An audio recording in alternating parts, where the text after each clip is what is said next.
ওলামায়ে কেরাম উপস্থিত আছেন, আজকের প্রধান বক্তা মহোদয়, আপনারা যারা সামনে আছেন, আমার মাথার মুকুট, এলাকার সোনার মানুষেরা, আমি কথা বলে এত বড় বেদক না যেখানে বক্তৃতা এই মুহূর্তে বক্তৃতা করার কথা না, কোনোভাবেই আমি করতেও চাই না। আমি আপনাদেরই সন্তান, আমি প্রত্যেক বছর এই মাহফিলে আসি, কথা বলি। আজকে বিশেষ একটি কারণে এখানে একজন অতিথি নির্ধারিত আছে, উনি ভদ্রলোক আসতে পারে নাই, আমার মেজো চাচার ছেলে, উনি পুলিশ ইন্সপেক্টর। ওনার বিশেষ অনুরোধে আপনারা দেখছেন যে 1 ঘন্টা আমি এখানে বসে আছি, ওনার বিশেষ অনুরোধে আপনাদের সামনে আমি দাঁড়িয়েছি। আমার এই বেদবির জন্য আমি ক্ষমা চাই, আমি একটু সময় নিব, তারপরে শেষ করে দিব। আসসালামু আলাইকুম। আজকে যুব সমাজের উদ্যোগে দাওয়াতুল কোরআন নুরানি হাফেজ মাদ্রাসা ইতিমখানার উদ্যোগে আজকের এই বিশাল মাহফিল, ইতিমধ্যে চমৎকার ভাবে কোরআন এবং হাদিসের আলোকে চমৎকার আলোচনা হচ্ছে, এর মাঝে কথা বলাটা চরম বেয়াদবি। এরপরেও দাঁড়িয়েছি আমি শুধু আমাদের জোহাইর সাহেব, কল্যাণপুরের কৃতি সন্তান, উনি পুলিশ অফিসার, আজকের অনুষ্ঠানের বিশেষ অতিথি, উনি আসতে পারেন নাই, দুঃখ প্রকাশ করেছেন, আপনাদের কাছে ক্ষমা চেয়েছেন, আপনাদের দোয়া চেয়েছেন, এই কথাটুকুর জন্য আমি দাঁড়িয়েছি। আপনারা কোরআন এবং হাদিসের আলোকে আজকে আলোচনা শুনছেন, আমাদের প্রধান বক্তা মহোদয় আছেন, সুন্দর চমৎকার আলোচনা করবেন। সম্মানিত উপস্থিতি, আজকে সারা বিশ্বে মুসলমানরা নির্যাতিত, আজকে সারা বিশ্বে মুসলমানরা মার খাচ্ছে, মৃত্যুবরণ করছে ইহুদি নাসারানদের হাতে। আমি বিনীতভাবে আজকে এই উলামায়ে কেরাম যারা আছে, আপনারা যারা আছেন, আল্লাহর কাছে, আল্লাহর রাস্তে আপনারা দোয়া করবেন, আমাদের সারা বিশ্বের মুসলমানরা যেন ভালো থাকে, মুসলমানের পতাকা যেন উজ্জীবন হয় সারা বিশ্বে। এই অনুরোধটুকু আমি আপনাদের সকলের কাছে বিনীতভাবে করতে চাই। সর্বশেষ বলতে চাই, আমরা কোরআন হাদিস আজকে 5 ওয়াক্ত নামাজ পড়বো, যাদের সমর্থ আছে হজ করব, সব করব, প্রিয় মুসলিয়ান একরাম, আমরা সবই করব।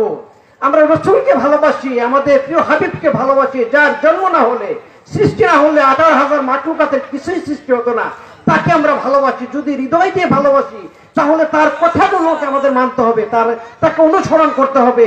উনি কি বলেছেন? এসবে নামাজ, রোজা, হজ, যাকাত, এসবের পাশাপাশি আমাদেরকে নির্দেশ করেছেন, হে যুবকেরা, হে মানুষেরা, যাদের উছুলায় তোমরা সুন্দর পৃথিবীতে এসেছো, তাদেরকে সেবা করো, তাদের ইবাদত করো। তোমাদের কারণে, তোমাদের আচার আচরণে যেন তোমাদের মা বাবার চোখে অশ্রু না জয়। তোমরা মা বাবার সম্মান করো, মা বাবার সেবা করো।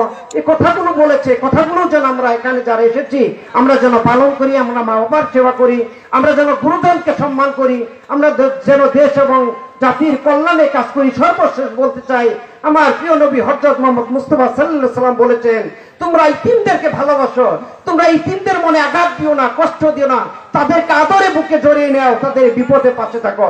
আমরা যেন ইতিমদের জন্য কাজ করি, ইতিমের কল্যাণে কাজ করি। কথা বলে আমি যদি বেয়াদবি করে থেকে আপনাদের কষ্ট দিয়েছি, এর জন্য দুঃখ প্রকাশ করে আমার কথা এখানে শেষ করতে। আপনারা সকলে ভালো থাকুন, কল্যাণের সাথে থাকুন। আসসালামু আলাইকুম।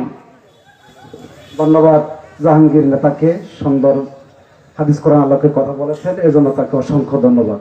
আসসালামু আলাইকুম। আজকের মাহফিলের প্রধান আকর্ষণ, প্রধান বক্তা হযরত মাওলানা শামসুল হক যশোরী সাহেব এখন আমাদের মাঝে মূল্যবান বক্তব্য পেশ করবেন। তবে যারা দাঁড়াই আছেন, আমার মনে হয় দাঁড়াইয়া শোনার চেয়ে আপনার ভিতরে এই তাসির করবে যদি বসে। আমার মনে হয় 5,000 টাকায় যে আমার ভাইনা যে বললো, উনি আমার বাস্তি জামাই, ওনার হলো চাচাতো ভাই, তো উনি 5,000 টাকা দাবি করছেন। উনি হলেন পুলিশ ইন্সপেক্টর জনাব জহিরুল ইসলাম।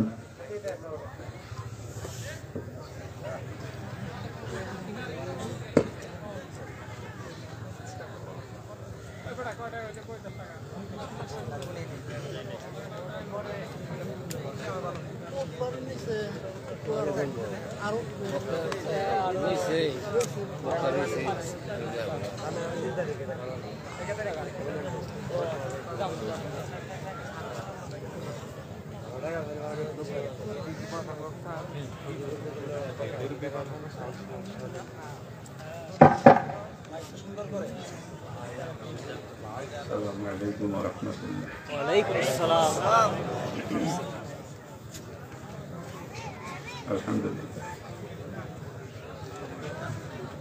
আলহামদুলিল্লাহি কাফা ওয়া সালামুন আলা ইবাদিহিল্লাযিনা ইসতাফা, আম্মা বা'দ।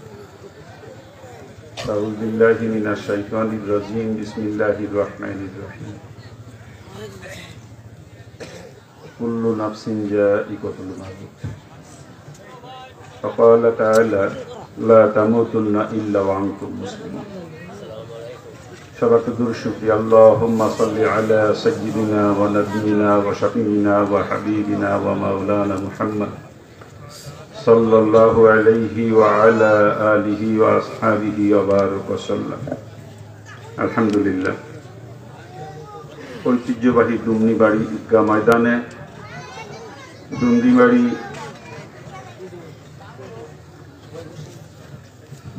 দাওয়াতুল কোরআন হাফিজিয়া নুরানি মাদ্রাসা এতিমখানার উদ্যোগে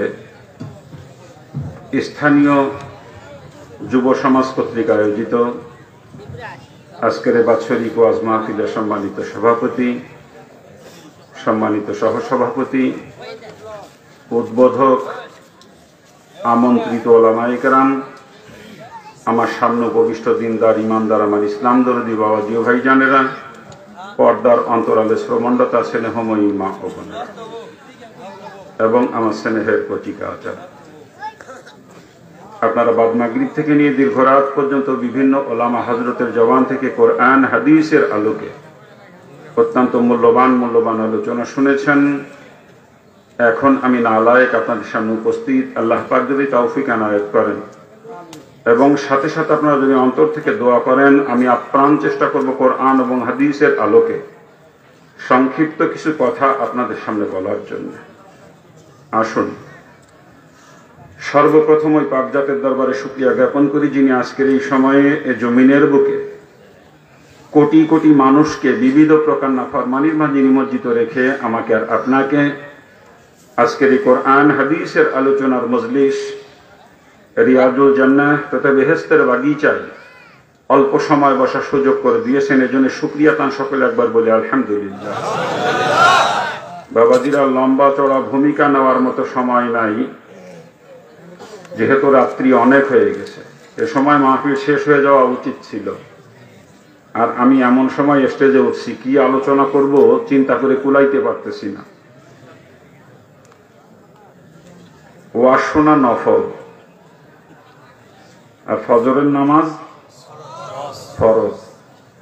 সারা জীবন যদি কোনো মানুষ কোনোদিন ওয়াজ নাও শোনে, এই কারণে থেকে জাহান্নামে যাওয়া লাগবে না, কিন্তু অধিক রাত্রি পর্যন্ত ওয়াজ শুনতে শুনতে ঘুম কামাই করে যদি ঘুমের মধ্যে ফজরের নামাজ কাজা হয়ে যায়, লোকটা কিন্তু জাহান্নামী হয়ে যাবে।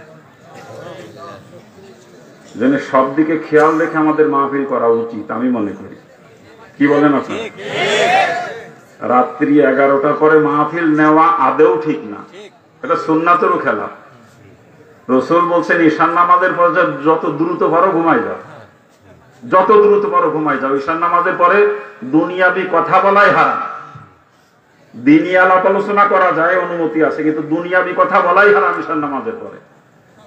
দ্রুত ঘুমাই যাইতে বলছেন হুজুর।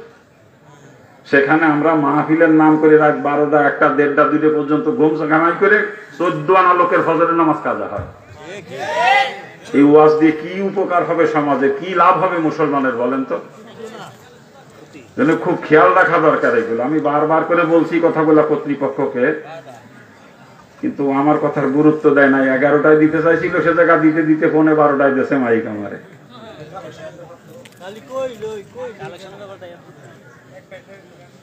তারপর আপনার আশা নিয়ে আসছেন কিছু কথা বলবো, লম্বা আলোচনা না, কিছু কথা বলবো। বয়ান হবে না আজকে। বয়ান করি 3 ঘন্টা 4 ঘন্টাও বয়ান করার অভ্যাস আছে, জানেন আপনারা হয়তো, কিন্তু আজকে সে সময় আমি পাই নাই। আর করার কিছু নাই, যেহেতু একটা মাদ্রাসার মাহফিল, নতুন মাদ্রাসা, এখানে কালেকশনও দরকার। কি বলেন?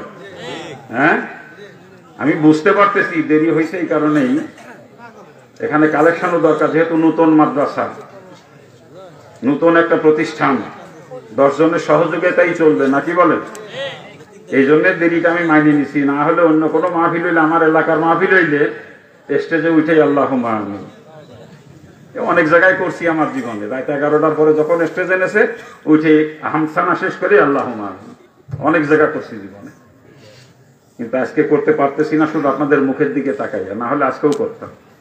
আর যেহেতু একটা মাদ্রাসার মাহফিল, সেই হেতু যা হোক, শুরুতেই কর্তৃপক্ষকে আর একটা কথা, আমার কাজই ধুলাই করা, জানেন আপনারা মনে হয়। আমি রোগের ওষুধ দিই, আমি ডাক্তার, আমি কিন্তু বক্তা না। মুসলমানের যেখানে যেখানে রোগ আছে সেইখানে ট্রিটমেন্ট করার চেষ্টা করি, ওষুধ দেওয়ার চেষ্টা করি, এটা আমার অভ্যাস। আগে কর্তৃপক্ষরা আর একটা ওষুধ দিয়ে নিচ্ছি, যে এখানে বড় একটা ক্যামেরা লাগাইছে, ওদিকে মহিলাদেরকে প্রজেক্টর দিয়ে দেখাইতেছে বক্তাদেরকে, এটা সম্পূর্ণ হারাম। মুফতি সাহেব আশেপাশে জিজ্ঞেস করেন, একজন মহিলার চেহারা দেখা আমার জন্য যেরকম হারাম, প্রত্যেকটা মহিলার জন্য আমার চেহারা দেখা সেরকম হারাম, কবিরা গুনাহ। ওয়াজ মাহফিলের আয়োজন কোমরা আমরা নেকির আশায়, সেখানে যদি কবিরা গুনাহ হয়, এই মাহফিলতে লাভ কি বলেন? মা বোনরা ওয়াজ শুনবে, শোনা দরকার, মা বোনদের জন্য শোনা দরকার, কিন্তু পরপুরুষের চেহারা দেখবে কেন তারা? কি বলেন? পরপুরুষের চেহারা দেখবে না। আমি নিজে পর্দা মানি, আপনাদের দোয়ায় আমি নিজে পর্দা মানি। আমি রাস্তাঘাটে চলি, নিজের চোখে খুব হেফাজতের সাথে চলি রাস্তাঘাটে। আমি সেখানে আমাকে দাওয়াত করে আমি আপনাদের বউ মেয়েদেরকে দেখাইতেছেন, এটা তো ঠিক করেন নাই আপনারা। এগুলো ভবিষ্যতে আর হবে না, আমি আশা করব। কর্তৃপক্ষের কাছে দাবি থাকবে আমার, ভবিষ্যতে এগুলো আর হবে না। আমার মা বোনদেরকে বলতেছি, যে সমস্ত বক্তারা এই প্রজেক্টরের মাধ্যমে বয়ান করে, তাদের ওয়াজ শুনতে যাবেন না মহিলারা। কারণ একজন পরনারীর চেহারা দেখা একজন পরপুরুষের জন্য যেরকম হারাম, একজন পরপুরুষের চেহারা দেখা একজন নারীর জন্য সেরকম হারাম এবং কবিরা গুনাহ। এটা এজন্য খুব সতর্ক থাকা দরকার আমাদের এই বিষয়গুলো, খুব সতর্ক থাকতে হবে। উত্তরবঙ্গের বর্তমান বলতে গেলে সব থেকে বড় মাদ্রাসা বগুড়া জামিল মাদ্রাসা, নাম শুনছেন মনে হয় আপনারা। এই জামিল মাদ্রাসার প্রখ্যাত একজন আলেম, ওনার সঙ্গে একটা মাহফিল করতে গেছিলাম নওগাঁতে। উনি স্টেজে উঠে এই অবস্থা দেখে আবার স্টেজ থেকে নামে চলে গেছেন যে আমিও বয়ান করবো না যদি ক্যামেরা বন্ধ না করা হয়, প্রজেক্টর বন্ধ না করা হয়। জবরদস্ত একজন আলেম, জামিল মাদ্রাসার শাইখুল হাদিস, কত বড় আলেম চিন্তা করেন। যেন হক্কানি ওলামায়ে কেরাম এটা পছন্দ করে না। কিছু ফাসেক মার্কা বক্তা হয়েছে আমাদের দেশে বর্তমানে, যারা স্টেজে ওঠার আগে একেবারে সাইজে নওশার মতো সাজে, ঠোঁটে হালকা রঙের লিপস্টিকও লাগায়, আমি দেখছি হালকা রঙের লিপস্টিক লাগাইয়ে নওশার মতো সাজে স্টেজে উঠে ক্যামেরার মধ্যে ওই মহিলাদেরকে দেখায় দেখায় বয়ান করে। এরকম বক্তা কিছু আছে আমাদের দেশে। আল্লাহ পাক তাদেরকে হেদায়েত দান করুন।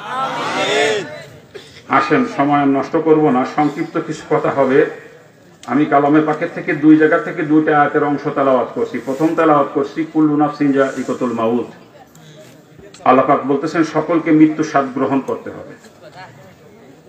আর একটা তেলাওয়াত করছি, আল্লাহ পাক বলছেন লা তামুতুন্না ইল্লা ওয়া আনতুম মুসলিমুন, যতক্ষণ তুমি মুসলমান না হও ততক্ষণ মৃত্যুবরণ করো না।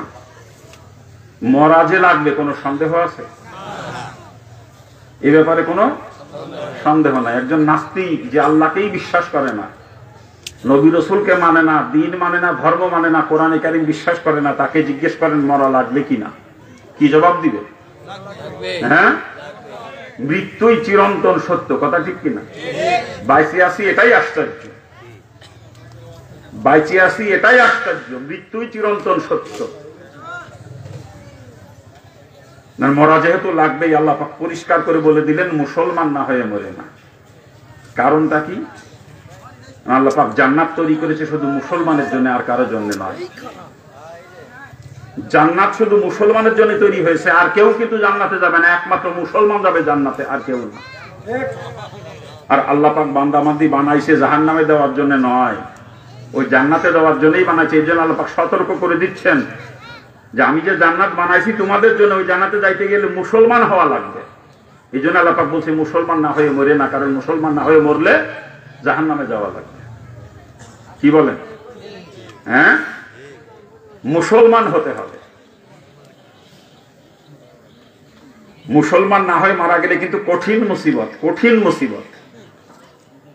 কোন ঈমানদারও কিন্তু জান্নাতে যাবে না মুসলমান না হওয়া পর্যন্ত। মুসলমান না হওয়া পর্যন্ত ঈমানদারের জন্যও জান্নাত হারাম। জান্নাতে যাবে শুধু মুসলমান। আর এই কারণে আল্লাহ পাক ঈমানদারকে ডাক দিয়ে বলছে মুসলমান না হয়ে মরে না।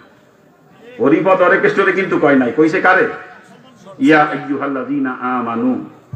আল্লাহ পাক সমস্ত ঈমানদারকে ডাক দিয়েছেন, যে কি বলতেছেন? ইত্তাকুল্লাহ, আমি আল্লাহকে ভয় করো, হাক্কা তুকাতিহি, ঠিক যেরকম ভয় করা দরকার।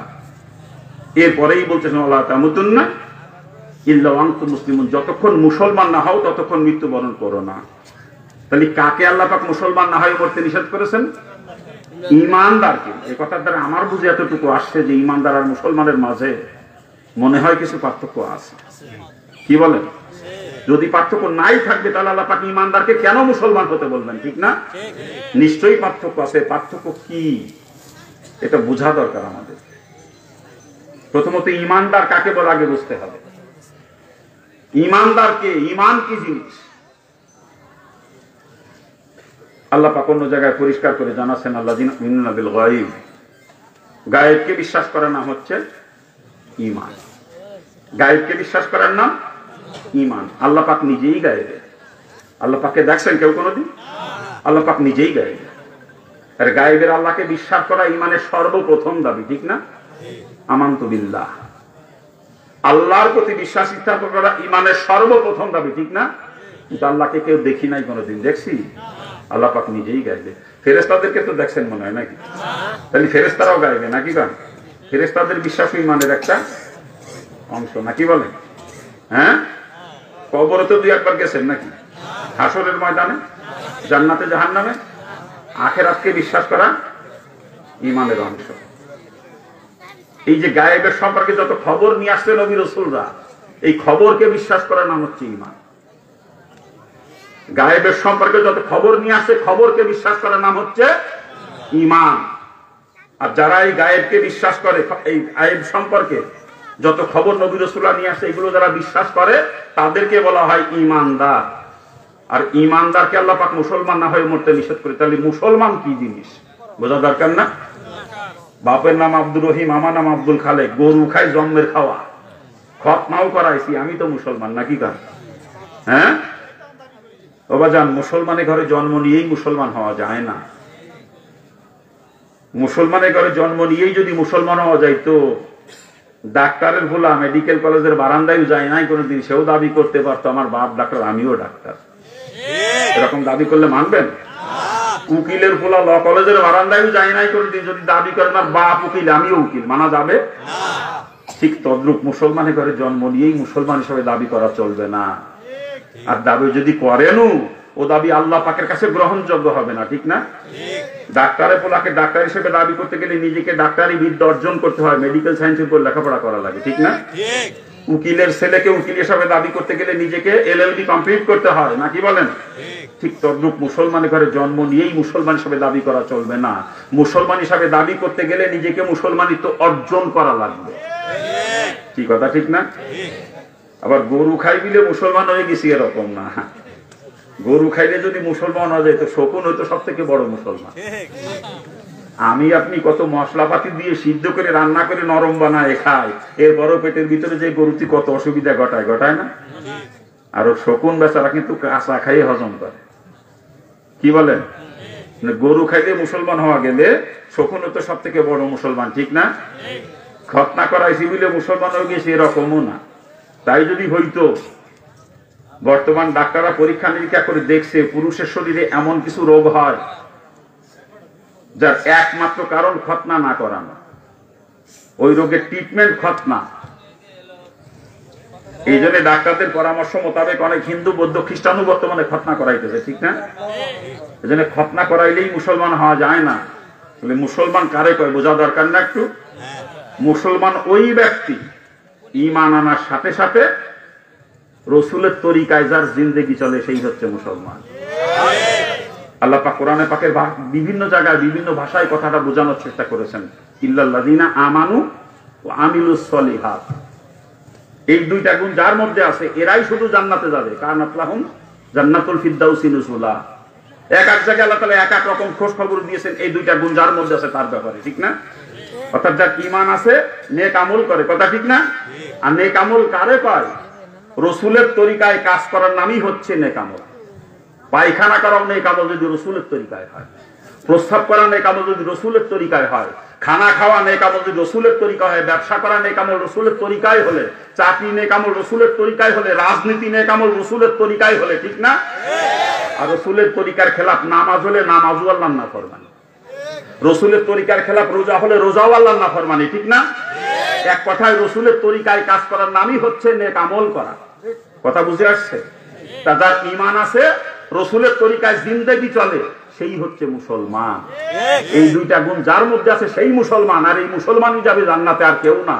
আর জান্নাতে যাইতে গেলে আমার এই দুইটা গুণ অর্জন করতে, এক নম্বরে ঈমান, দুই নম্বরে রসুলের তরিকা, নাকি বলেন? আমার কথা বুঝতে কষ্ট হয় কারো? আমি তো সংক্ষিপ্ততার কারণে বিস্তারিত বুঝাইতে পারতেছি না, সময়ের অভাবে। ভালো করে বোঝার চেষ্টা করবো আমরা, নাকি বলেন? হ্যাঁ, তাহলে মুসলমান কাকে বলে? যার ঈমান আছে, রসুলের তরিকায় জিন্দেগি চলে, সেই হচ্ছে মুসলমান। আপনার ঈমান আছে, রসুলের তরিকা আপনার মধ্যে নাই, আপনি মুসলমান না। আবার আপনার ভিতরে রসুলের তরিকা আছে, আপনার ঈমান নাই, আপনিও মুসলমান না। এই দুইটা গুণ যার মধ্যে আছে সেই হচ্ছে মুসলমান। কথা বুঝে আসছে? অনেক হিন্দু সন্ন্যাসীদেরকে দেখছি আমি ছোটকাল থেকে, আমার তো হিন্দুর ঘরে জন্ম, জানেন আপনারা। ছোটবেলা থেকে দেখছি অনেক হিন্দু সন্ন্যাসীরা আমাদের বাড়িতে আসতেন, তারা অনেক কাজ কাম করতেন যেগুলো এখন দেখি যে এটা রসুলের সুন্নাত তরিকায়। ওই হিন্দু সন্ন্যাসীদেরকে যেগুলো করতে দেখতাম, এখন দেখি এগুলো আমার রসুলের সুন্নাত তরিকায়। তারা সুন্নাত তরিকার খেলাফ কিছু জীবনে করতে আমি দেখি নাই, কিন্তু তাদেরকে মুসলমান বলা যাবে না, যেহেতু তাদের ঈমান নাই। কি কথা ঠিক না? জোরে বলেন। অর্থাৎ যার মধ্যে ঈমান আছে, রসুলের তরিকায় জিন্দেগি চলে, সেই হচ্ছে মুসলমান। তা আমার ঈমান আছে, রসুলের তরিকা যদি আমার জিন্দেগি না চলে, রসুলের তরিকা যদি আমার মধ্যে না থাকে, আমি কি মুসলমান? আমি কি মুসলমান?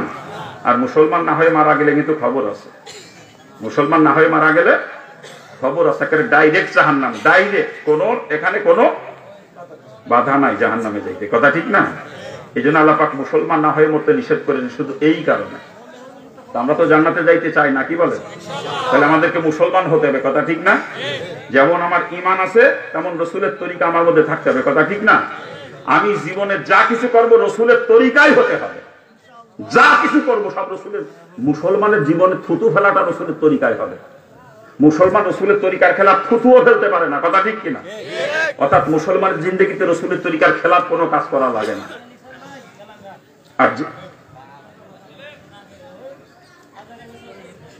আর যে কাজের মধ্যে রসুলের তরিকা নাই, রসুল যেটা করেন নাই বা করতে বলেন নাই, ওইটা কিন্তু মুসলমানের কাজ না।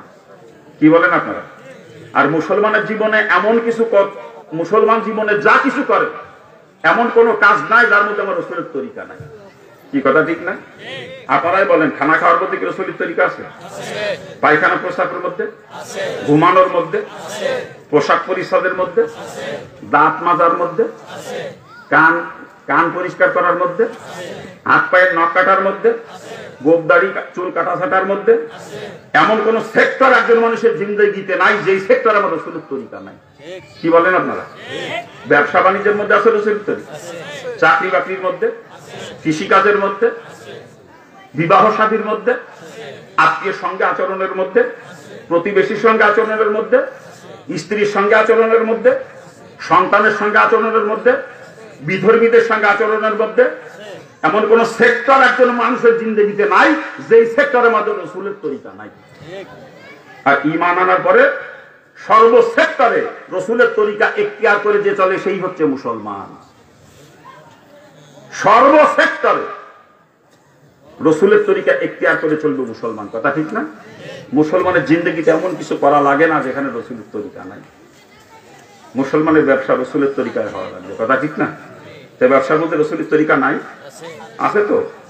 ব্যবসা ওজনে কম দেওয়া যাবে না, মাইকে কেনার সময় ওজনে বেশি নেওয়া যাবে না, মিথ্যা কথা বলে মাল বিক্রি করা যাবে না, খারাপ মালের ভিতরে ভালো মালের মধ্যে খারাপ মাল ঢুকায় বেচা কিনা করা যাবে না, আছে না? অর্থাৎ রসুলের তরিকায় ব্যবসা যদি করেন, ব্যবসা নেক আমল, ওই ব্যবসার দ্বারা লক্ষ লক্ষ নেক আপনার আমল নামায় জমা হবে। কিয়ামতের মাধ্যমে ব্যবসা আপনাকে জান্নাতে নিয়ে পৌঁছে দিবে। চাকরি করবেন, চাকরির মধ্যে রসুলের তরিকা নাই। চাকরি করতে যে কখনো দায়িত্ব অবহেলা করা চলবে না, ডিউটিতে কখনো ফাঁকি দেওয়া যাবে না, টেবিলের তল দিয়ে কামাই করার ধান্দা করা চলবে না, কথা ঠিক না? সুন্নাত তরিকায় চাকরি যদি করতে পারেন, আপনার চাকরিও নেক আমল হবে। ওই চাকরি আপনাকে কিয়ামতে জান্নাতে নিয়ে পৌঁছে দিবে। আপনি পায়খানা প্রস্রাব করবেন, পায়খানা প্রস্রাবের মধ্যে রসুলের তরিকা আছে না? পায়খানা প্রস্রাব রসুলের তরিকায় যদি করেন নেক আমল হবে। পায়খানা প্রস্রাবের দ্বারা লক্ষ লক্ষ আমল নামায় জমা হয়ে যাবে, লক্ষ লক্ষ নেকি। ওই পায়খানা প্রস্রাব আপনাকে জান্নাতে নিয়ে পৌঁছে দিবে। এভাবে জীবনের প্রতিটা কাজকে নেক আমল বানাইয়া করতে হবে, কারণ ঈমান আর নেক আমল যার মধ্যে আছে সেই হচ্ছে মুসলমান, আর সেই যাবে জান্নাতে, কথা ঠিক না? জান্নাতে যদি যাইতে হয় আমার ঈমানকে মজবুত করা লাগবে, সাথে সাথে রসুলের তরিকায় জিন্দেগি চালাইতে হবে, কথা ঠিক কিনা? এর বিকল্প আর কোনো রাস্তা নাই জান্নাতে যাওয়ার, বিকল্প আর কোনো রাস্তা নাই। কি বলেন? সব জায়গায় রসুলের তরিকা, বিবাহ শাদীর মধ্যে রসুলের তরিকা আছে না? কি বলেন আপনারা, রসুলের তরিকা আছে না? কিন্তু আমাদের সমাজে বিবাহ শাদী যা হচ্ছে তা কি রসুলের তরিকায় হচ্ছে? কি আপনারা কি বলেন, রসুলের তরিকায় হচ্ছে? ওই দেখেন মেয়ে দেখতে যায় 17 জন একসাথে, 17 জন কুয়া পুরুষ নিয়ে মেয়ে দেখতে যায়। অথচ শরীয়তের বিধান সুন্নাত তরিকা হলো ছেলে দেখবে মেয়েকে, মেয়ে দেখবে ছেলেকে, আর ছেলের তরফ থেকে ছেলের সাথে মহিলারা যায় দেখতে পারবে মেয়েটাকে, ছেলের মাহারাম মহিলারা ছেলের সাথে যায় মেয়েটাকে দেখতে পারবে, আর মেয়ের তরফ থেকে মেয়ের মাহারাম পুরুষরা ছেলেকে দেখতে পারবে। এটা হলো সুন্নাত তরিকা। কিন্তু আমরা দুলাভাই নিয়ে যাই মেয়ে দেখতে, ঠিক না? বন্ধু বান্ধব নিয়ে যায় মেয়ে দেখতে, ঠিক না? সম্পূর্ণ হারাম, সম্পূর্ণ হারাম একেবারে।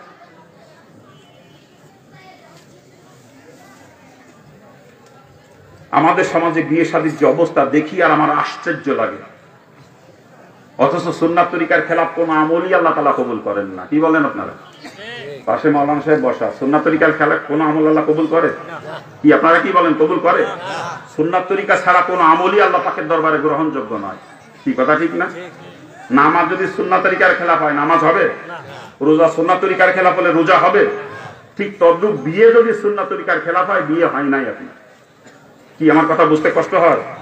সুন্নাত তরিকার খেলাফ যে বিয়ে, ও বিয়ে কোনো বিয়ে না, কারণ আল্লাহ তাআলা যে বিয়ে কবুলই করে নাই, ও বিয়ে কোনো বিয়ে না, কথা ঠিক কিনা?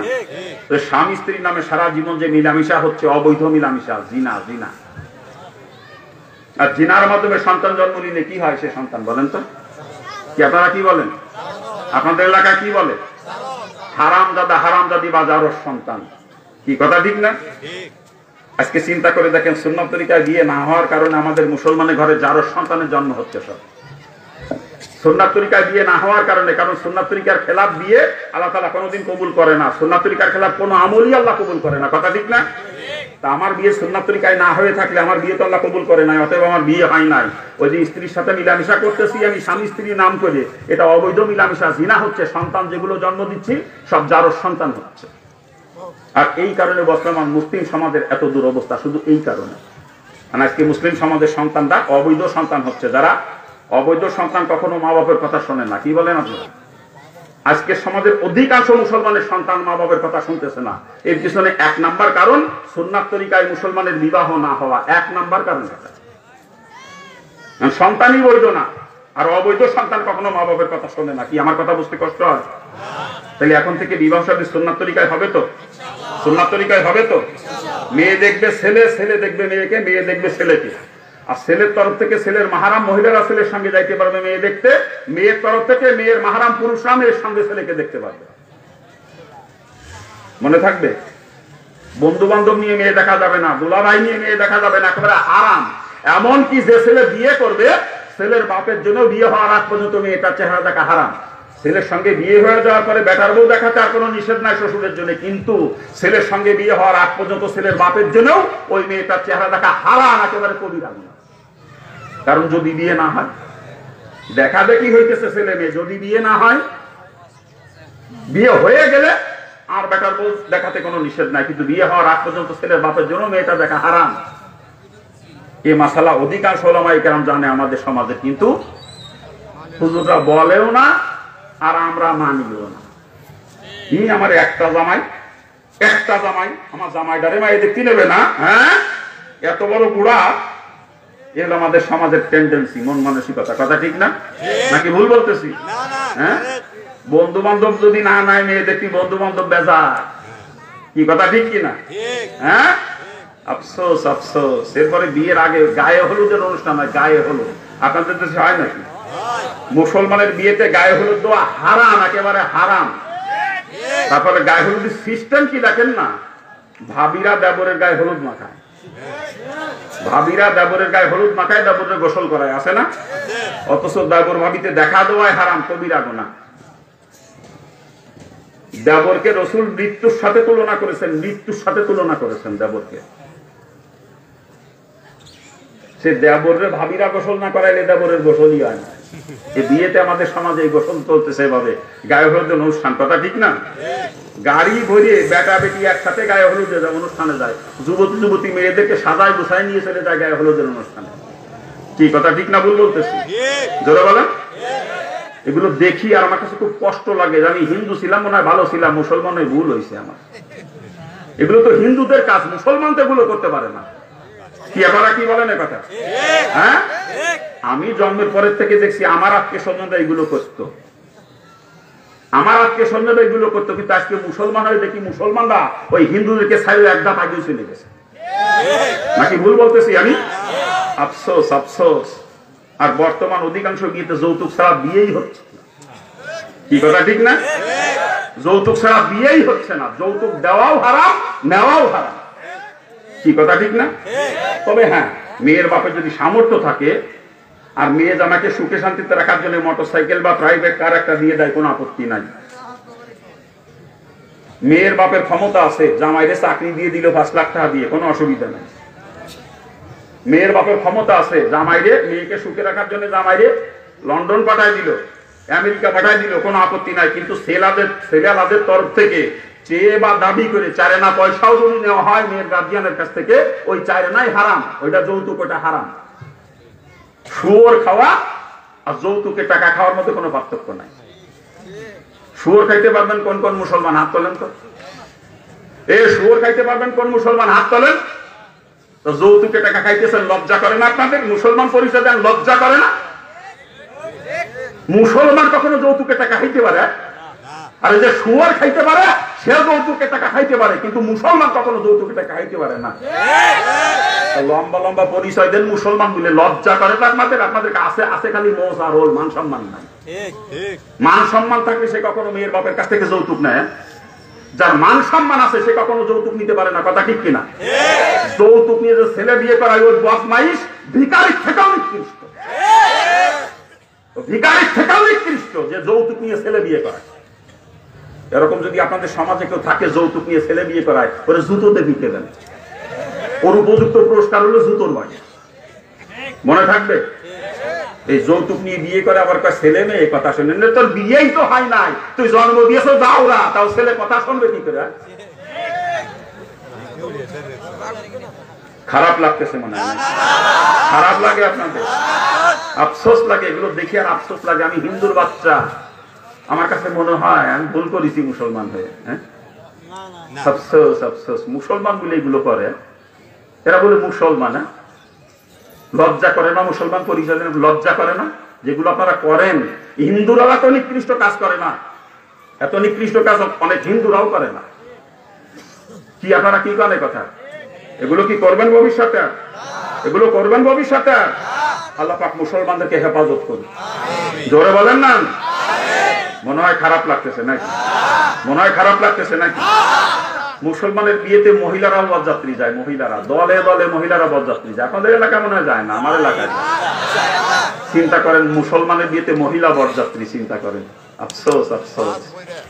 বরযাত্রী যে আজ পর্যন্ত কোন মহিলা পরপুরুষের বসা না খেয়ে ফিরছে, কেউ বুকে হাত দিয়ে বলতে পারবে না। তারপর স্ত্রীকে আপনার মেয়েকে যে বিয়েতে বরযাত্রী পাঠিয়েছেন পরপুরুষের বসা খাওয়ার জন্য নাকি? আসলে দোষ তো মহিলাদের না, দোষ এই বেটা আগে। আমার স্ত্রীকে আমার মেয়েকে যদি আমি যাইতে না বিয়েতে বরযাত্রী যাওয়ার ক্ষমতা আছে? দোষ ওই মহিলাকে না, দোষ আমার মতো এই কপাল পোড়া পুরুষদের। যুবতী বউডারে যুবতী মেয়েডারে পরপুরুষের বসা খাওয়ার জন্য বিয়েতে বরযাত্রী পাঠায়, আবার মুসলমান লজ্জাও করে না। বিয়ে শাদী তো এভাবেই হচ্ছে না, কি বলে? আবার নতুন বউ বিয়ে করে বাড়ি এনে আমার এলাকায় আর একটা অনুষ্ঠান করে, নাম দেশে বউ বাতা। আপনার দেশে কি করে? এদেশে কি করে? হ্যাঁ, আমি কই এটা নাম হাল খাতা। নতুন বউ বিয়ে করে বাড়ি এনে বাড়ি হালখাতা করে মুসলমান। দুনিয়ার মানুষ দাওয়াত করে মানুষের খাওয়ায়, খাওয়াইয়ে আবার মানুষের বউ দেখায়। আর বউ দেখেই তো এক একজন এক একটা নজর দেয় নাকি কান? কেউ নাকের ফুল, কেউ কানের দুল, কেউ হাতের আংটি, কেউ হাতের চুড়ি, কেউ গলার চেন নাকি কান? আবার কেউ টাকাও দেয় নাকি কান? চিন্তা করেন। আবার কি ডাকি দেয়, টাকা খাতায় লেখে, লিখে শেষ করে না। আবার মাইকি ঘোষণাও দেয়, চেয়ারম্যান সাহেব দেশে সেন মার হাবা, মেম্বার সাহেব দেশে আংটি মার হাবা, মাতবর সাহেব দেশে ঘড়ি মার হাবা নাকি কান? আবার যদি কেউ কম দেয়, 200-400 টাকা দেয়, ওটা আর মাইকি পায় না। বড় বড় দান এগুলো পায়, যাতে এগুলো শুনে আর যারা দিতে আসতেছে ওরা যাতে লজ্জাতে কম দিতে না পারে। কি কথা ঠিক না? আরে শুনিয়ে দেখেন চেয়ারম্যান মেম্বারের কাছে দাওয়াত খাতি খাতি কলজে ফুটো হয়ে যায়। এমন কোন দিন নিজে দাওয়াত নিচে একদিন নাই, কথা ঠিক না? আর দাওয়াত খাতি গেলেই তো কমপক্ষে 5,000 দিয়া লাগে চেয়ারম্যান সাহেবের নাকি ভুল করছি? তা আপনাকে রিলিফের কম চুরি করে খাবে না, তা করবেটা কি? দেবে কন্তে সপ্তাহে বিয়ের দাওয়াত আছে কমপক্ষে 10টা চেয়ারম্যান সাহেবের। কারণ যদি জমি বেচে, বাপের জমি বেচে বেচে বিয়েতে হাত তো দেবে নাকি? হ্যাঁ, এই জন্য আপনাকে রাস্তার গম চুরি করে দেয়, আপনাকে রিলিফের গম চুরি করে দেয়। কি কথা ঠিক না? হ্যাঁ, চেয়ারম্যানের তো আগে দাওয়াত দেয় সব গলি, কারণ তিনি মোটা অঙ্কের পাওয়া যাবে না।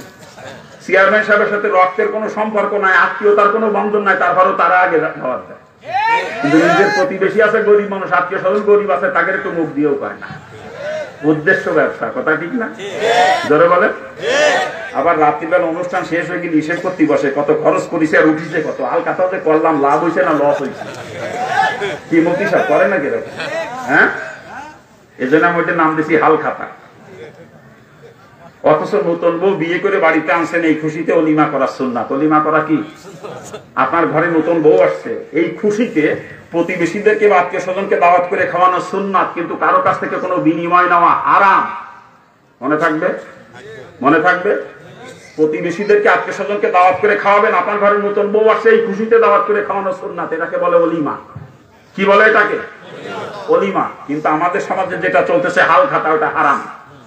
মনে থাকবে, মনে থাকবে। এভাবেই তো বিয়ে শাদী হচ্ছে নাকি কান? খাবার কয় ছেলে মেয়ে কথা শোনে নাকি কায়দা রে।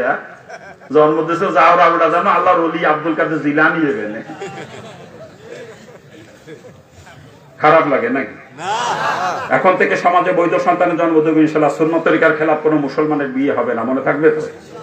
বিশেষ করে যুব সমাজকে বলতেছি, সুন্নাত তরিকার খেলাফ বিয়ে আমি করব না, যার সন্তানের জন্মদাতা আমি হব না, মনে থাকবে যুব সমাজ। কি ওয়াদা করা যায়? ওয়াদা করা যায়। সুন্নাত তরিকার খেলাফ আমি বিয়ে করব না, আমি একজন মুসলমান, আমার বিয়ে হবে সুন্নাত তরিকায়। কি মনে থাকবে? এক কথায় মুসলমানের জিন্দেগির কোনো কাজই সুন্নাত তরিকার খেলাফ হতে পারে না। যে মুসলমান তার থুতু ফেলাও সুন্নাত তরিকায় হবে। একটা কদম চালানোর আগেও সে চিন্তা করবে আমার এই কদম চালানোর মধ্যে রসুলের তরিকা আছে কি নাই। মনে থাকবে, মনে থাকবে। মুসলমান ব্যবসা করবে রসুলের তরিকা, চাকরি করবে রসুলের তরিকায়, কৃষি কাজ করবে রসুলের তরিকায়, খানা খাবে রসুলের তরিকায়, ঘুমাবে রসুলের তরিকায়, পায়খানা প্রস্রাব করবে রসুলের তরিকায়, বিবাহ শাদী করবে রসুলের তরিকায়, স্ত্রীর সঙ্গে মিলামিশা করবে রসুলের তরিকা। তার এক কথায় মুসলমানের জিন্দেগিতে রসুলের তরিকার খেলাফ কিছু থাকবে না, কথা ঠিক কিনা? রাজনীতি করবো জিয়াউর রহমানের তরিকায়, শেখ মুজিবের তরিকায়, এরশাদের তরিকায় নাকি করবো? কি রাজনীতির মধ্যে রসুলের তরিকা আছে? আছে রসুলের তরিকা। তাহলে মুসলমানের রাজনীতিও হবে রসুলের তরিকা। রাজনীতি রসুলের তরিকায় শুধু আছে তা না, রসুল শুধু রাজনীতি করেছেন তা না, রসুল রাষ্ট্রপ্রধান ছিলেন। কি বলেন আপনারা? হযরত আবু বকর, ওমর, ওসমান, আলী রাদিয়াল্লাহু আনহুমা রসুলের সব থেকে কাছের 4 জন মানুষ, তারাও রাষ্ট্রপ্রধান ছিলেন, ঠিক না? তাহলে রাজনীতি রসুলও করেছেন, সাহাবায়ে কেরামও করেছেন, ঠিক না? আমাদেরকেও করতে হবে, কিন্তু মুসলমানের রাজনীতি হবে রসুলের তরিকায়। অন্য কোন নেতার তরিকায় মুসলমানের রাজনীতি হবে না, কথা ঠিক কিনা? মুসলমানের জিন্দগির কোনো কিছু রসুলের তরিকার খেলাফ হবে না। এক কথায় থুতু ফেলার থেকে শুরু করে আর আন্তর্জাতিক পর্যায়ে জাতিসংঘ পর্যন্ত যেখানে মুসলমান অবস্থান করবে তার ওইখানকার জিন্দগি সুন্নাত তরিকায় চলবে। সাথে যদি ঈমান থাকে তবেই সে মুসলমান। আমার কথা বুঝতে কষ্ট হয় কারো? আল্লাহ পাক আমাদের সকলকে খাঁটি মুসলমান হয়ে দুনিয়া থেকে বিদায় না তৌফিক দান করুক, জোরে বলেন আমিন। ও বাজান, দুনিয়া থাকার জায়গা না, এখানে কেউ থাকতে পারবো না, পারবো চলে যেহেতু যাইতেই হবে, মুসলমান হয়েই যাওয়া দরকার। আল্লাহ পাক নিষেধ করেছে মুসলমান না হয়ে যাইতে, ঠিক না? জোরে বলেন ঠিক কিনা? মুসলমান হয়ে যাইতে রাজি তো আমরা? মুসলমান হয়ে যাইতে রাজি তো আমরা? আল্লাহ পাক সকলকে খাঁটি মুসলমান হয়ে দুনিয়া থেকে বিনার তৌফিক দান করুন। জোরে বলেন আমিন। জোরে বলেন না আমিন। ও বাজান, দুনিয়ার হাকিকত একটু না বললেই নয়, বলবো। রাসূল পরিষ্কার করে বলেছেন, আর দুনিয়া মাযরাতুল আখিরাত, দুনিয়া হলো আখিরাতের ক্ষেত। দুনিয়া কি? আখিরাতের ক্ষেত। কৃষক উৎপাদন করে খেতে, খেতে ভোগ করে না, ভোগ করে বাড়িতে নিয়ে, ঠিক না? তা মুমিন তো দুনিয়াতে উৎপাদন করবে আখিরাতের ফসল, ভোগ করবে বাড়িতে যে জান্নাতে। মুমিনের জন্য দুনিয়া ভোগ বিলাসের জায়গা না। দুনিয়ায় ভোগ বিলাস করবে কাফের মুশরিক তারা, মুমিন তো ভোগ করবে জান্নাতে যায়। রাসূল পরিষ্কার করে জানিয়েছেন, আর দুনিয়া সিজনুল মুমিনিন ওয়া জান্নাতুল লিল কাফির। দুনিয়া মুমিনের জন্য কয়েদখানা, আর কাফেরের জন্য বেহেশতখানা। মুমিনের দুনিয়ার জিন্দেগি চলবে কয়েদির মতো। কয়েদির যেরকম কোনো ব্যক্তি স্বাধীনতা থাকে না, থাকে নাকি? ঠিক মুমিনের দুনিয়ায় কোনো ব্যক্তি স্বাধীনতা থাকবে না। মুমিন চলবে দুনিয়াতে তার মালিকের কথা মতো। কি কথা ঠিক না? আর যে মুমিন দুনিয়াতে মালিকের কথা মতো চলবে, আখিরাতে সে নিজের মন চাহি জিন্দেগি চালাইতে পারবে। মা তাস্তাহি আনকুচেতু, মন যা যাবে তাই করতে পারবে যদি মালিকের ইচ্ছা মতো দুনিয়াতে চলে। আখিরাতে মন যা চাবে তাই করতে পারবে আখিরাতে। কিন্তু দুনিয়ার জিন্দেগি মালিকের কথা মতো চলতে হবে। কথা ঠিক না? যারা বলে। আর কাফেরদের কোনো মালিকের বাধা নিষেধ নাই, তাদের ইচ্ছে মতো তারা চলতে পারে দুনিয়ায়। কথা ঠিক না? এই জন্য তাদেরকে বলেছে দুনিয়া তাদের জন্য বেহেশত, আর মুমিনের জন্য দুনিয়া হলো কয়েদখানা। কয়েদির যেরকম কোনো ব্যক্তি স্বাধীনতা থাকে না, একজন মুমিনের দুনিয়াতে কোনো ব্যক্তি স্বাধীনতা থাকবে না। মুমিন তার মালিকের কথা মতো দুনিয়া চলবে। আল্লাহ পাক আমাদের সকলকে মালিকের কথা মতো চলার তৌফিক দান করুন। জোরে বলেন না আমিন।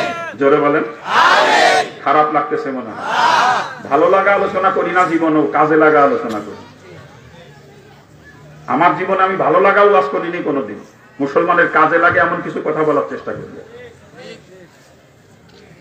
সময়ের অভাবে আলোচনা করতে পারি না আজকে, তারপরে ওনার প্রয়োজনীয় কিছু কথা হয়েছে সংক্ষিপ্ত আকারে, নাকি বলেন? হ্যাঁ, সংক্ষিপ্ত কিছু কথা হয়েছে প্রয়োজনীয় অনুযায়ী। আর কিছু কথা বলি। আসলে দুনিয়া তো থাকার জায়গা না। থাকা যাবে? থাকা যাবে? এ দুনিয়া ক্ষণস্থায়ী, আর আখিরাত চিরস্থায়ী। আল্লাহ পাক কোরআনের ভাষায় বলেছেন খালিদিন, অনন্তকাল। যে কালে শুরু আছে শেষ নাই, ওটা হলো আখিরাত। আর দুনিয়া এই আছে এই নাই। কি কথা ঠিক না? জোরে বলে। কিন্তু আজকে দুনিয়া নিয়ে পাগল ভরা হয়ে গেছি আমরা। যেখানে বসবাস করতে পারবো না, চলে যাওয়া লাগবে বাধ্যতামূলক, সেই জায়গা নিয়ে পাগল পারা। যেখানে চিরস্থায়ীর জন্য বসবাস করব, ওই জায়গা নিয়ে কোনো চিন্তাই আমাদের মধ্যে আজকে নাই। কি কথা ঠিক না ভুল বলতেছে? জোরে বলেন। অত প্রকৃত বুদ্ধিমানের কাছে এইটা হওয়া ছিল, যেখানে থাকতে পারবো না, থাকার জায়গা নিয়ে স্টপিজ। স্টপিজ স্টপিজ বোঝেন? গাড়ি ছাড়ছে টাঙ্গাইল থেকে যাবে ঢাকায়, মাঝে কতগুলো স্টপিজ পার হয়ে তাকে ঢাকায় পৌঁছাইতে হবে, ঠিক না? গন্তব্যে পৌঁছানো লাগবে, ঠিক কিনা? তা এই গাড়িও ছাড়ছে আলেমা আরওয়াত থেকে। কোথার থেকে? রুহের জগৎ থেকে ছাড়ছে। এই গাড়ির গন্তব্যস্থল হলো জান্নাত। মাঝে কতগুলো স্টপিজ আছে, এই স্টপিজ গুলো পার হয়ে যাওয়া লাগবে। আমরা ইতিমধ্যে একটা স্টপিজ পার হয়ে চলে আসছি, আলমে রেহেম। মাতৃগর্ভ একটা স্টপিজ ছিল আমার জন্য। এখন 2 নাম্বার স্টপিজ আলমে দুনিয়াতে অবস্থান করতেছি। এই স্টপিজে কিন্তু স্থায়ী না গাড়ি, গাড়ি চলতেছে, চলার পথে একটা স্টপিজ দুনিয়া। পরবর্তী স্টপিজের নাম আলমে বর্জক, কবর। তার পরবর্তী স্টপিজ আলমে হাসর। এরপর একটা ব্রিজ পার হবে, লম্বা চড়া একটা ব্রিজ। ব্রিজের পরে হলো গন্তব্য। কথা ঠিক না? জোরে বলেন। ব্রিজের নাম কি জানো? জোরে বলেন। ব্রিজের ওপারে জান্নাত, অর্থাৎ আমার গন্তব্য ব্রিজের ওপারে। আর ব্রিজের নিচে হলো জাহান্নাম। যেই গাড়িগুলো অ্যাক্সিডেন্ট করবে ব্রিজের থেকে, সব জাহান্নামে যাবে। আর যেগুলো ব্রিজ পার হয়ে ওপারে পৌঁছা গেল, আলহামদুলিল্লাহ তারা গন্তব্যে পৌঁছে গেল, ঠিক না? যারা বলেন। এগুলো তো সব সামনে রয়ে গেছে, না কি বলে? আজকে দুনিয়া যেখানে বসবাস করবেন, চলে যাওয়াই লাগবে বাধ্যতামূলক স্টপিজ। এই জায়গায় আজকে সুখ শান্তি তালাশ করতেছি। আরে কোন পাগল বাস স্ট্যান্ডে সুখ শান্তি তালাশ করে? আমরা সেই পাগলের পাগল। আজকে স্টপিজে সুখ শান্তি খুঁজতেছি আমরা। স্টপিজে যেখানে চিরস্থায়ী ভাবে বসবাস করবো, ওই জায়গা নিয়ে কোনো চিন্তাই আমাদের মধ্যে নাই। কি বলেন? দুনিয়াতে বাড়ি গাড়ি জায়গা সম্পত্তি যে যা করছেন, এগুলো কি আপনার? এগুলো কি আপনার? হ্যাঁ, রসুল পরিষ্কার করে বলছেন হাদিসের মধ্যে, যেটা তুমি খাইয়ে শেষ করছো, যেটা ব্যবহার করে পুরাতন করছো, আর যেটা আখিরাতের জন্য পাঠাই দিয়েছো অর্থাৎ দান সদকা করছো, ওইটা তোমার নিজের। আর দুনিয়াতে বাড়ি গাড়ি জায়গা সম্পত্তি যে যা করছো, ব্যাংক ব্যালেন্স, মিল কারখানা, ইন্ডাস্ট্রি, দোকানপাট, ওগুলো সব পরে, ওয়ারিসদের, তোমার না। কি বলেন? এখন চক্ষু বন্ধ হয়ে যাবে, আপনি খালি হাতে মিসকিনের মতো বিদায় নিয়ে চলে যাবেন, আর ওই সম্পত্তি যা গুছাইছেন সব পড়ে থাকবে দুনিয়ায়, ঠিক না? আমরা কত নিকৃষ্ট চিন্তা করেন, পরের সম্পত্তি গুছানোর জন্য নিজেকে জাহান্নামের কিট বানাইতেছি, হারাম হালালের তমিজ পর্যন্ত ভুলে গেছি, সুদ খাইতেছি, ঘুষ খাইতেছি, আর একজনের হক নষ্ট করতেছি, কথা ঠিক না? কি ধরে বলেন?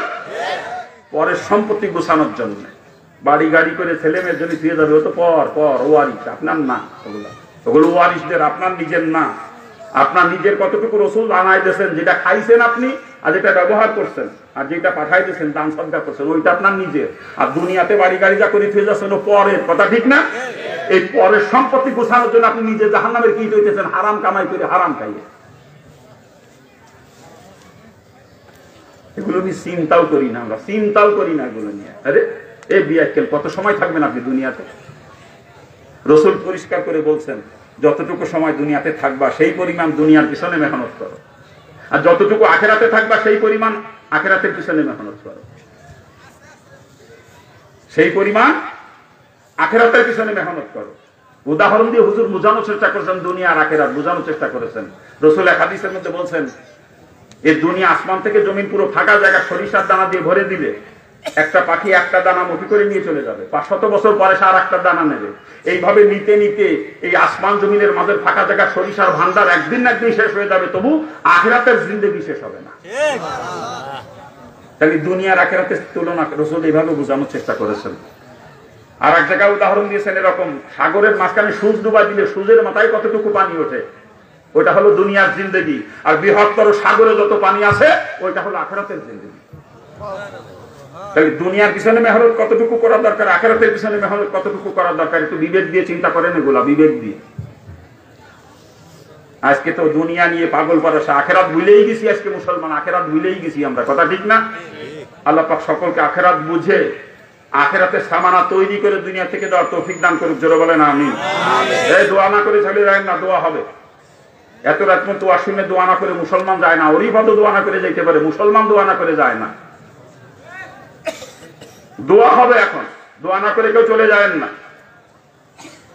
আমি গুনাহগার মানুষ, যদিও গুনাহগার কিন্তু আমি মুসাফির, যদিও গুনাহগার কিন্তু আমি মুসাফির। আমার বাড়ি যশোর নড়াইলে, বৃহত্তর যশোর এখন জেলা নড়াইল, নড়াইল জেলা লোহাগাড়া থানায় আমার বাড়ি। আমি এইখানে আজকে বাড়ির থেকে আসছি মাহফিল করতে, তাহলে আমি মুসাফির না? কি আমি মুসাফির না? আজকের আমার দোয়া কবুলের ব্যাপারে রাসূল গ্যারান্টি দিয়েছেন। আমি যদিও গুনাহগার কিন্তু আমি মুসাফির। কি বলেন? আমার দোয়া কবুলের ব্যাপারে রাসূল গ্যারান্টি দিয়েছেন আজকে। দোয়া না করে চলে যায় না কেউ, দোয়া হবে, সংক্ষিপ্ত দোয়া হবে। কি বলেন? যে কথা বলতেছিলাম বাজান, ও বাজান, একটু আখিরাতের সম্বল গোছান, একটু আখিরাতের সম্বল গোছান, কারণ দুনিয়ায় থাকতে পারবেন না, দুনিয়া থাকার জায়গা না।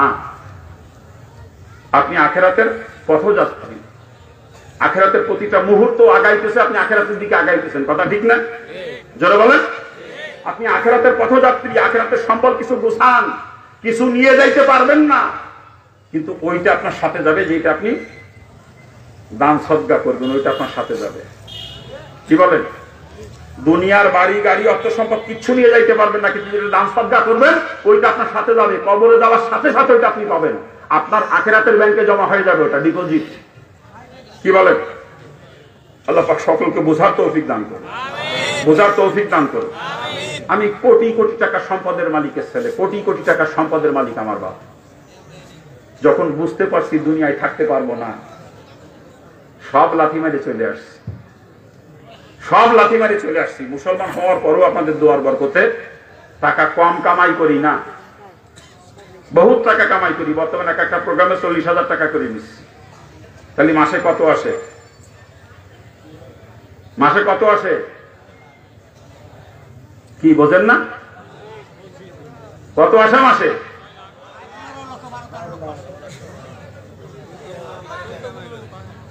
তো এত টাকা আমি মাসে কামাই করি, ইচ্ছা করলে বহুত কিছু করতে পারতাম, কিন্তু আমি একটা টিনের ঘরে বাস করি।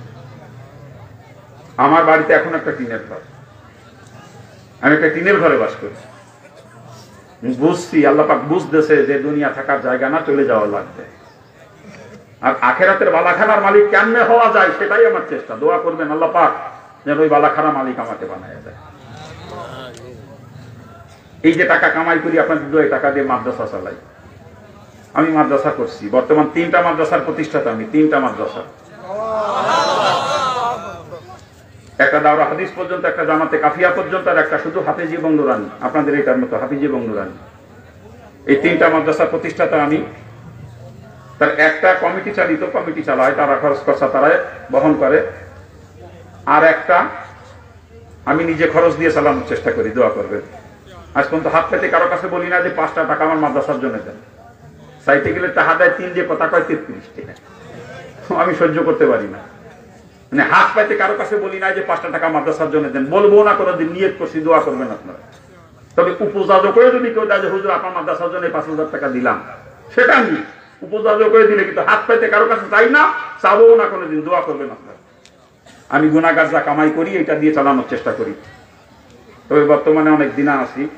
এই গত করোনায় 2 বছরে ইনকাম হয় নাই আমার ঠিক মতো, 2 বছরে করোনায় ঠিক মতো ইনকাম হয় নাই, যার কারণে অনেক দিনা হয়ে গেছি মাদ্রাসা চালাইতে। যে দোয়া করবেন আল্লাহ পাক দ্রুত দিনা পরিশোধ করার তৌফিক আমাকে দান করুন। কি করবেন তো দোয়া? হ্যাঁ, নিজের জন্য কোনোদিন হাত পাতিনি। আমি না খেয়ে মরে গেলেও কোনোদিন কারো কাছে হাত পাতবো না। আমার বাপ কোটি কোটি টাকার মালিক। আমার বাপ এদেশের অন্যতম বড় শিল্পপতি। অনেকে নাম শুনে থাকবেন, সরকার গ্রুপ অফ ইন্ডাস্ট্রিজের মালিক কিন্তু আমার বাপ। আমার বাপের নাম নিত্য গোপাল সরকার, ডাক নাম আছে নিতাই। সরকার গ্রুপ অফ ইন্ডাস্ট্রিজের মালিক আমার বাপ। আমি সেই পরিবারের ছেলে। আমার পূর্বপুরুষ জমিদার, আমার পূর্বপুরুষ জমিদার। নলদী পরগনা নাম শুনছেন? নলদী পরগনা, নলদী পরগনা জমিদার ছিলেন আমার পূর্বপুরুষ। আমি সেই বংশের ছেলে। আল্লাহ পাক বুঝতেছে। গল্পের বই পড়তে, যে গল্পের বই মনে করে রসুলের জীবনী কিনে এনে পড়ছিলাম, আর রসুলের জীবনী পড়া পরের থেকে ইসলামের প্রতি আকৃষ্ট। পড়াশোনা করতে করতে যখন বুঝতেছে আল্লাহ যে আমি তো মরে যাবো, আমি তো থাকতে পারবো না দুনিয়ায়, এই বুঝ যখন ভিতরে আসছে, তখন সব কিছু লাথি মারি ছাড়ছি, সব ছেড়ে চলে আসছে। দোয়া করেন আল্লাহ পাক যেন মউত পর্যন্ত এভাবে দিনের উপর অটল থেকে ইমানের সাথে মুসলমান হালতে দুনিয়া থেকে যাওয়ার তৌফিক আমাকে দান করেন। আমি আপনাদের সকলের জন্য দোয়া করি। কি রাজি আছেন তো আপনারা? রাজি আছেন তো? আমি নিজের জন্য কোনোদিন কারোর কাছে হাত পাতি নাই, মাদ্রাসার জন্য হাত পাতি নাই আমার। তবে আজকে একটু হাত আপনাদের কাছে পাতবো, আগে থেকে নিয়ত করছি। যদি হাত পাতি দেবেন আমার হাতে, কি দেবেন? আপনাদের কাছে যাবো না, কার কাছে যাবো বলেন? আপনারাই তো আমার ভাই, নাকি ভাই বিলে মানেন না আমাকে? কি ভাই বিলে মানেন না? ভাইয়ের কাছে ভাইয়ের দাবি এটা। আমার হাত কোনো মুসলমানের কাছ থেকে খালি হাতে ফিরবে না। কি দাবি করতে পারি তো? দাবি করতে পারি তো? আর 4 না টানা 5 টাকা 10 টাকা দিয়ে না আমার হাতে। আমি ভিখারি ছিলেন, ভিক্ষে দেবেন। আমি 10 টাকা 20 টাকা ভিক্ষা দিই, 5 টাকাও ভিক্ষা দিই না, কারণ 1 কাপ চার দাম হইলো 5 টাকা। ও কি করে একজনের হাতে দেবো? 1 কিলি পানের দাম 5 টাকা, কি করে একজনের হাতে দেবো বলেন? 10 টাকা নিচে ভিক্ষাও দিই না। ভিক্ষা দেওয়ার মতো দিন। আমি ভিখারি ছিলেন, আমার বাপ কোটি কোটি টাকার মালিক, সেটা হিসেব করে একটু দেবেন আমার হাতে। কথা ঠিক না? আপনার পকেটের বড় নোট খান আপনার কাছে আমার দাবি। 1000 টাকার নোট যদি আপনার পকেটে থাকে, ওইটা বের করে আমার হাতে দিয়ে দিতে হবে। 500 টাকার নোট পকেটে থাকলে ওইটা আমার দাবি। বড় যদি ওইটা থাকে, ওইটা আপনার দাবি আপনার কাছে। 100 টাকার নোট যদি বড় থাকে আপনার পকেটে, ওইটা আমার দাবি আপনার কাছে। কি ঠিক আছে না? বড় নোট পকেটে রেখে ছোট খান দেওয়ার চেষ্টা করবেন না। কিন্তু আপনার পকেটে কোনটা বড় নোট আপনার, কিন্তু আল্লাহ ভালো জানে, আমি জানি না। গায়ে রেখাবো, আল্লাহ ভালো জানে। আল্লাহ চোখ ফাঁকি দেওয়ার চেষ্টা করবেন না। ঠিক আছে না? আর যে হাত পাচ্ছি আপনাদের কাছে, আমার নিজের জন্য নয়, আমার মাদ্রাসার জন্য। আমি তো বলছি যে আমার মাদ্রাসা বন্ধ করেও যদি দেওয়া লাগে তাও দেবো, তবু কোনোদিন হাত পাতবো না। আর আমি নিজে না খেয়ে মরে যাবো, তবু আমার জন্য কারো কাছে হাত পাতবো না কোনোদিন। দোয়া করবেন। এই যে হাত পাচ্ছি আপনাদের কাছে, একটু আগে আমার আগে মাওলানা সাহেব যে কালেকশন করলেন, যেই মাদ্রাসা আপনাদের এলাকার নতুন প্রতিষ্ঠান, নতুন মাদ্রাসা, এটা 10 জনের সহযোগিতাই চলবে। কথা ঠিক না? আমার আল্লাহ পাক ইনকাম দেশে মাসে 12-13 লক্ষ টাকা ইনকাম করি, আমি চালাইতেছি মাদ্রাসা, চালাইতেছি। এরকম তো এখানে কেউ নাই যে একা চালাবে। কি বলেন, পারবে? তারপরে একটা এতিমখানা মাদ্রাসা আমার আগে হযরত বলে গেলেন, এতিমদেরকে জড়ায় গড়ায় রাখো, এতিমদেরকে বুকে টেনে নাও, এতিমদেরকে আদর করো। রসুল বলছেন এতিমের মাথায় হাত দিলে তোমার মাথায় হাতের তালু যতগুলো চুল পড়বে অতগুলো নিয়ে আল্লাহ তাআলা তোমার আমলনামা লিখে দিবে। মানে আমি রসুল এতিমকে ভালোবাসা মানে আমি নবীকে ভালোবাসা। কি বলেন? এতিমখানা মাদ্রাসা, এই মাদ্রাসার জন্য আমি আবার একটু হাত পাচ্ছি আপনাদের কাছে। দেখেন কার পকেটে কি আছে। পকেটে বড়খানা রেখে কেউ ছোটখানা বের করার চেষ্টা করবেন না। কিন্তু মা বোনদেরকেও বলতেছি, মাগো আমির হামজা ভাই 500 টাকা। কি বান্দা?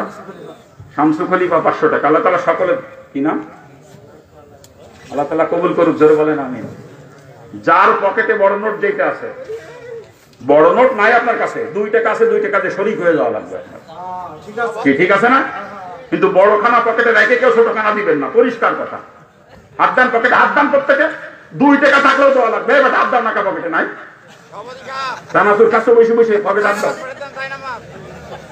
দ্রুত করেন, দ্রুত। পকেটের বড়খানা, প্রত্যেকের পকেটের বড়খানা। এই যে ভাই 1000 টাকা। আল্লাহ তাআলা কই আপনি এখনো পকেটে হাত দান নাই নাকি? মুসলমান না? আমি তো মুসলমানের কাছে দাবি করছি, আপনি মুসলমান না? এই মুফতি সাহেব আপনি বসে রয়েছেন কোন নামে? কি মুরব্বী আপনি বসে আছেন চুপ করে, পকেটে হাত দান। কোনো কৈফিয়ত চলবে না, মুসলমান হলে দেওয়া লাগবে, মাফ নাই। এই মাইকালা ভাই গেল কই? মাইকালা কি মুসলমান? এই মাইকালা কি মুসলমান? তো হাত দান পকেটে, কোনো কৈফিয়ত চলবে না, মুসলমানের পকেটের বড় খান দেওয়া লাগবে, পরিষ্কার কথা। মা বোনদেরকে বলছি, মাগো যদি থাকে আচলের কোনায় বান্দা দেওয়া লাগবে। আমার হাত কোন মুসলমান নরনারীর কাছ থেকে খালি হাতে ফিরবে না। দ্রুত কথা হবে, দ্রুত। এক মুসলমান বাদ যাবে না, পরিষ্কার কথা। এইটাই বড় নোট নাকি পকেটে? দ্রুত দ্রুত করতে হবে, এক মুসলমান বাদ যাবে না। যে যেখানে আছেন মঞ্চে ময়দানে দাঁড়িয়ে বসে কোনো কৈফিয়ত চলবে না, মোটে মোটে। কে? 5000 আল্লাহর বান্দা 5000। আল্লাহ কবুল করুন, আমিন। নাম কলাম না বেজার হইছেন নাকি? আমার আল্লাহ জানে কিটা দেশে, কত দেশে, কোন নিয়তে দেশে, সব আমার আল্লাহ জানে। আল্লাহ না জানে না? তাই আমার নাম কওয়া লাগবে কেন?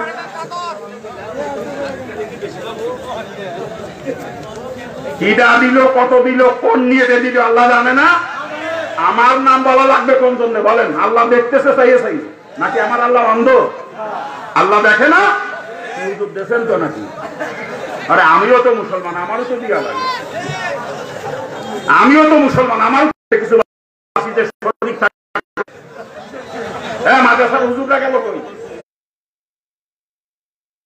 কি বাজান দেখেন তো সেক্রেটারি সাহেব। কোন কৈফিয়ত চলবে না, কোন মুসলমান বাদ যাবে না। যার পকেটে টাকা আছে তার কাছে দাবি আছে বাজান। এটাই আপনার আখিরাতের সম্বল, এটাই আপনার আখিরাতের সম্বল বাজান।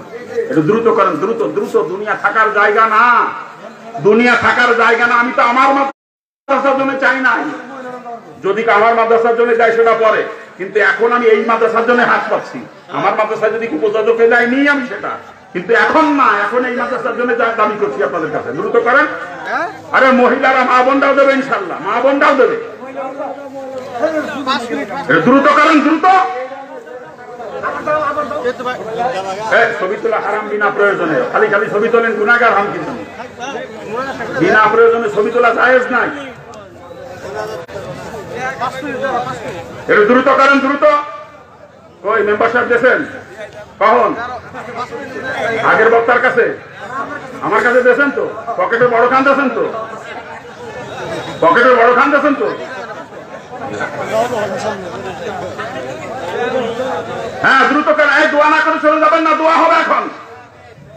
এখন দোয়া হবে। এত রাত পর্যন্ত আসলে দোয়া না করে মুসলমান যায় না, হরিপদ যায় দোয়া না করে। হ্যাঁ, হরিপদ দোয়া না করে যেতে পারে, মুসলমান দোয়া না করে যাইতে পারে না। হ্যাঁ, অনেকের আবার দোয়া লাগে না। আমরা দোয়ার কাঙ্গাল, আমরা দোয়ার কাঙ্গাল। আমার জন্য দোয়া করবেন বেশি বেশি করে আপনারা। বিশেষ করে আমার মা বাপের হেদায়েতের জন্য দোয়া করবেন। মা বাপ দুজনই জীবিত, কিন্তু তারা হিন্দু। আমার মা বাপ দুজনই জীবিত, কিন্তু এখন তারা হিন্দু। দোয়া চাইবো আল্লাহ পাক যেন তাদেরকে দিন কবুলের তৌফিক দেয়। কি করবেন তো দোয়া? একটু তাড়াতাড়ি করেন, তাড়াতাড়ি। কিন্তু আমার পছন্দ হইল না। কয়টা টাকা দিলে? আগের হুজুরের কাছে বেশি বেশি দিয়ে দিতে সবাই।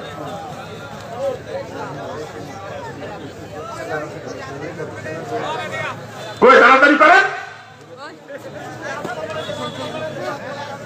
আচ্ছা, ভিতরে লোক পাঠা দিলে ভালো হয়। অনেকে লজ্জাতে অল্প আছে, দিতে পারতেছে না, লজ্জাতে লোক পাঠা দিলে দিবে না তারাও। ভিতরে লোক পাঠা দেন, দিতে দেন। না আলহামদুলিল্লাহ, তাড়াতাড়ি করেন, তাড়াতাড়ি তাড়াতাড়ি। আল্লাহ পাক সকলের দানকে কবুল করুক, জোরে বলেন আমিন। দানের রসিলা আল্লাহ পাক দুনিয়া আখিরাতে ওখানে কামিয়াবি দান করুক, জোরে বলেন আমিন। আল্লাহ পাক দানের রসিলায় জীবনের সমস্ত গুনাহ খাতা মাফ করে দিক, জোরে বলেন আমিন। যাদের মা বাপ দুনিয়া থেকে বিদায় নিয়ে চলে গেছে তাদের রসিলায় মা বাবার কবরকে বেহেশতের বাগিচা বানায় দিক, জোরে বলেন আমিন। দ্রুত করেন দ্রুত, আল্লাহ পাক আমাদের মধ্যে বরকত দান করুক, জোরে বলেন আমিন। হ্যাঁ দ্রুত করেন দ্রুত। মহিলা মা বোনরাও দেবে ইনশাল্লাহ, মহিলারাও দেবে। আগে একবার দেশে মহিলারা যথেষ্ট দেশে, আবারও দেবে ইনশাল্লাহ। মা বোনরা পুরুষের থেকে দান সৎকার বেশি করে। অনেক সময় পুরুষ লোক তো বাড়ি থাকে না, মহিলারা দেখবেন ওই মাদ্রাসাতে আসলি করে চাইলে 1 কেজি ধরে দিয়ে দেয়। কি মহিলা যায় না 1 কেজি দিয়ে দেয়, কিন্তু বেটারা তাকে দিতে ভয় ভাই ঠিক মতো দেয় দিয়ে না, অল্প 1 মুঠ দেয় কে দিয়ে আনতো, কিন্তু বেটারা বাড়ি না থাকি মহিলারা অনেক সময় 1 কেজি দিয়ে দেয় চায়। দ্রুত করেন দ্রুত দ্রুত।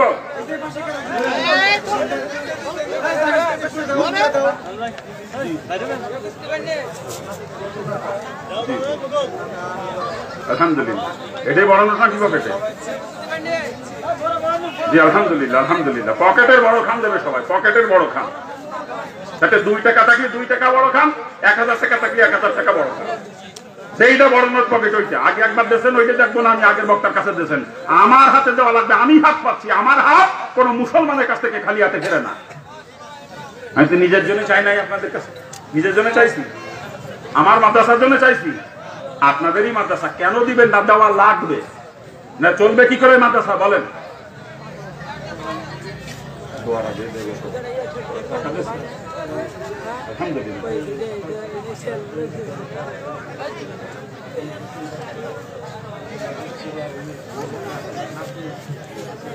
মোট 50। আলহামদুলিল্লাহ। আজকের মাহফিলের প্রধান অতিথি 35,000 টাকা দেশে। এই মাদ্রাসার জমিদাতা যিনি, উনি দেশে 10,000, আর ওনার নাতি দেশে 5,000। এই মোট 50,000 টাকার একটা বান্ডিল। আল্লাহ তাআলা কবুল করুক সকলের জন্য। কি আর কেউ আছেন? আচ্ছা, এখন কাছে অল্প ছিল দিয়ে শরীক হয়েছেন, কিন্তু পরবর্তীতে দিতে পারবেন বেশি এরকম সামর্থ্য আছে। এরকম যদি কেউ থাকেন বলেন যে আমি পরে 2,000 টাকা দিয়ে দেবো, আমি পরে 1,000 টাকা দিয়ে দেবো, বলেন তো হুজুর এখন আমার কাছে নাই, আমি পরে দিয়ে দেবো। আখেরাতের সম্বল বাজান, এটাই আপনার আখেরাতের সম্বল।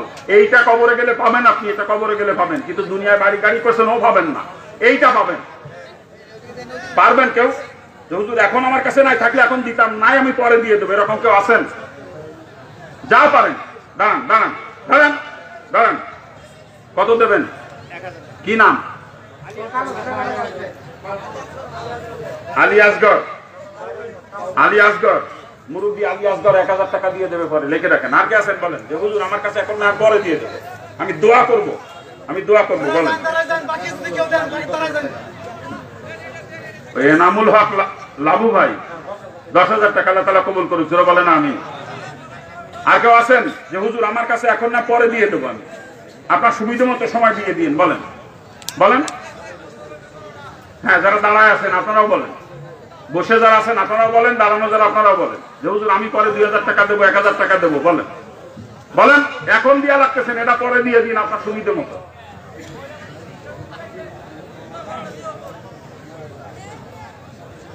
আলহামদুলিল্লাহ। গরিব মানুষ, ওনার কি মারা গেছে? ভাই বেটা ও বাড়িওয়ালা মারা গেছে, স্ত্রীর মহব্বতে 500 টাকা দান করছে। আল্লাহ তাকে ওসিলায় ওনার স্ত্রীকে মাফ করে দিয়ে জান্নাত দান করুক, জোরে বলেন আমিন।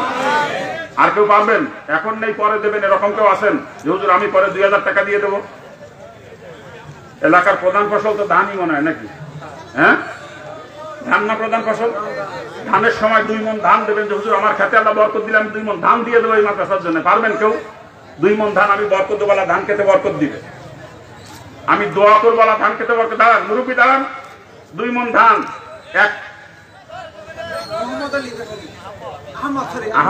আহমদ আলী ব্যাপারী কি দেবেন কইছেন? 2 মণ ধান।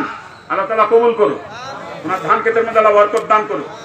কীট পতঙ্গের উপদ্রব, আসমানি জমিনি বালার থেকে ধান ক্ষেতকে হেফাজত করুক। আর কেউ পারবেন? আর কেউ দেবেন? আর এদের খুচরা আদা হয়েছে 1770। আলহামদুলিল্লাহ আলহামদুলিল্লাহ। আর কেউ পারবেন? কি নাম? হ্যাঁ, মিঠু ভাই। মিঠু ভাই 1 মণ ধান দেখেন। আর কেউ আছেন? বরকত দেওয়ার মালিক আল্লাহ, বরকত দেওয়ার মালিক আল্লাহ। 1 মণ ধান, 2 মণ ধান, আমি দোয়া করবো আল্লাহ ধান খেতে বরকত দিবে, দোয়া করবো আল্লাহ কীট পতঙ্গের উপদ্রব থেকে আসমানি জমিনি বেলা থেকে ধান খেতে হেফাজত করবে। পারবেন কেউ 1 মণ 2 মণ ধান? কি নাম মুরব্বীর নাম কি? ওই মুরব্বীর নাম কি দেখেন তো? হ্যাঁ, ঝরু ব্যাপারী। কতটুকু? 1 মণ। ঝরু ব্যাপারী 1 মণ ধান। আর কেউ আছেন? আর কেউ আছেন? এখন দেওয়া লাগবে না, ক্ষেতের দান উঠলি তারপরে দিয়েন। ক্ষেতের দান উঠলে তারপরে দিয়েন, এখনই দিয়া লাগবে না, ক্ষেতের দান উঠলে দিবেন। বলেন আর কে আছেন? বলেন। কি মুরব্বী কয় মণ?